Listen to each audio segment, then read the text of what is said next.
E aí, a websérie que estava todo mundo ansiosamente aguardando finalmente vai ser lançada. Um esforço de centenas de pessoas, computação gráfica de última geração. Eu estou falando do quê? Como irritar um biólogo. Ou seu professor de biologia.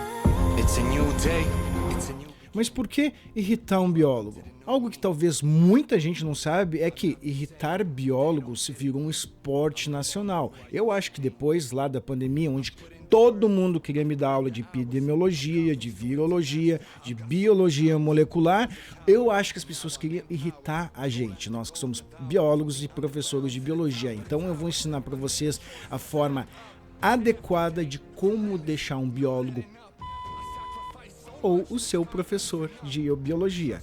Vamos ver essa situação, que é uma situação real. Nós aqui do programa, a gente colocou uma câmera escondida. Eu peço descrição de vocês, minha querida audiência, porque é um conteúdo muito pesado. Nos acompanhe. Como irritar um biólogo? Episódio 1, Evolução. Então como eu tava falando, né? Esse tipo de coisa o cara pediu pra morrer. Eu diria que isso aí é até seleção natural. Mas a evolução não é só uma teoria? Não quer dizer muita coisa. Mas como assim, meu irmão? A evolução é só uma teoria? Você tá falando besteira? Tu sabe o que é uma teoria? Olha só, meu irmão, eu vou te dar uma colher de chá hoje, porque eu não tô muito irritado, eu vou te explicar. O que acontece é que as pessoas não sabem direito o que é dizer teoria, hipótese e até a lei. Eu vou dar uma explicadinha, qual é a diferença de cada uma e por que a evolução é uma teoria e é uma coisa muito robusta, tá? Olha só. Então, pessoal, por que falar que a teoria da evolução, pejorativamente, é só uma teoria, entre aspas, irrita profundamente qualquer biólogo ou professor de biologia? Primeiro porque se envolve, obviamente, a evolução e o método científico. O método científico é aquela forma de se construir o que a gente chama de conhecimento científico. De forma bem resumida, fazer ciência funciona dessa forma aqui, ó.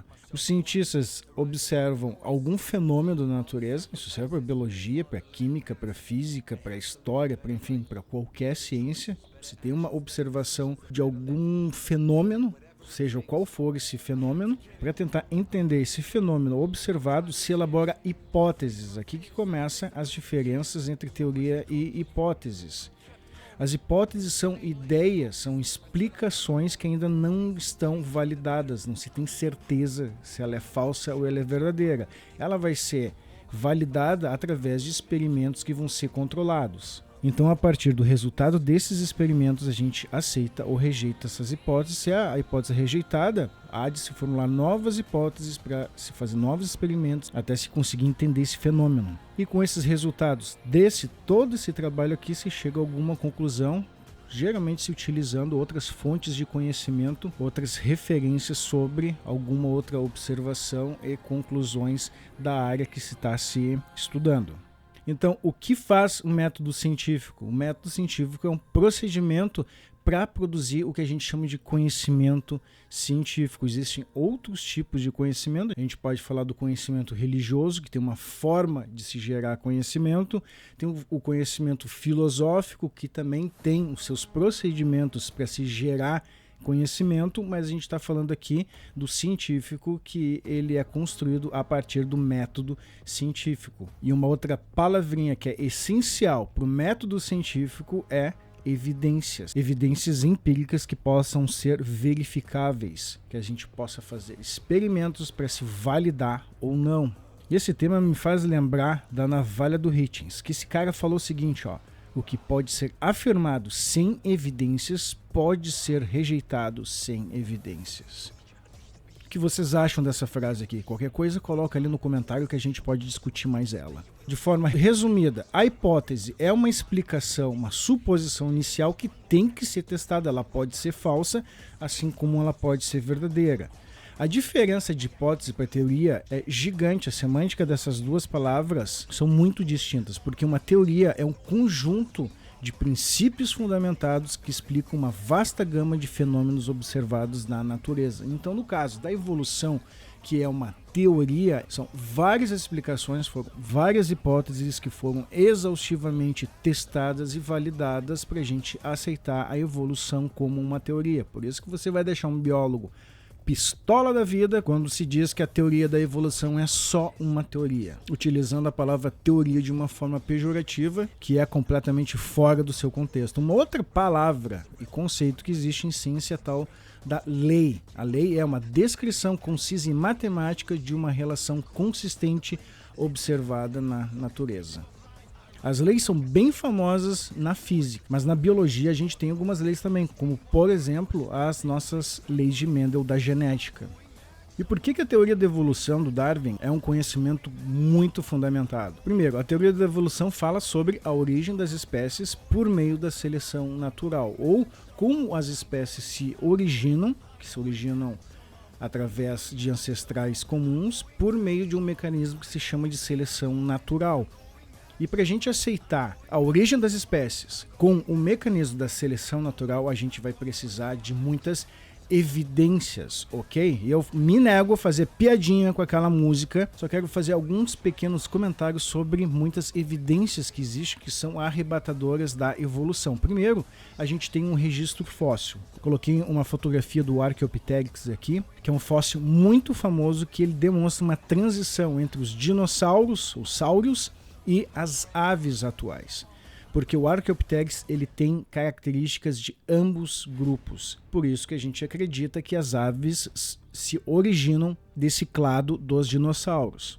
O registro fóssil também ele é bastante interessante porque a gente tem, por exemplo, aqui rochas sedimentares. As rochas sedimentares elas são formadas quando sedimentos são depositados pelo intemperismo, vento, chuva, rios e por aí vai, e vai criando estratos desses sedimentos. Então, os estratos mais fundos são mais antigos. E a teoria da evolução poderia ser completamente quebrada ao meio se a gente encontrasse um fóssil de um organismo supostamente ancestral num estrato mais novo. Existem outras evidências que são super bacanas de analisar com mais profundidade, como a anatomia comparada às homologias. Aqui a gente tem um braço de um humano, de um morcego, de uma baleia e de um gato, e os ossos que constituem esse membro, eles possuem a mesma origem embrionária e a gente pode enxergar até como eles são modificados pelo processo da seleção natural para esses animais serem mais adaptados ao ambiente que eles vivem. Existe também uma tonelada de evidências de bioquímica e biologia molecular comparada.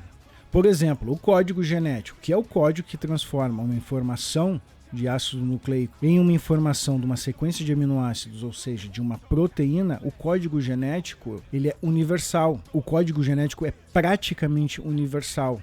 Bactérias traduzem o RNA mensageiro para proteínas praticamente com o mesmo código que nós seres humanos, que o nosso organismo faz. O próprio ATP, que é a nossa molécula energética, é mais uma evidência da ancestralidade em comum e da teoria da evolução, porque o ATP é um dos trifosfatos que existem. Existe o GTP, TTP e o CTP, de guanina, timina e citosina, que também poderiam substituir o ATP pela mesma razão de carregar ligações químicas ricas em energia, mas todos os seres vivos utilizam o ATP como essa molécula energética para os processos metabólicos. E por fim, tem uma frase de um tal de professor Leroy de Roy, não sei, aqui esse cara falou algo que eu achei interessante. Ele disse, se tem uma teoria que está bem fundamentada é a evolução. Dá no saco ter que repetir isso o tempo todo. Então é por isso que falar que a teoria da evolução é só uma teoria deixa qualquer biólogo pistola. Mas ainda assim é só uma teoria.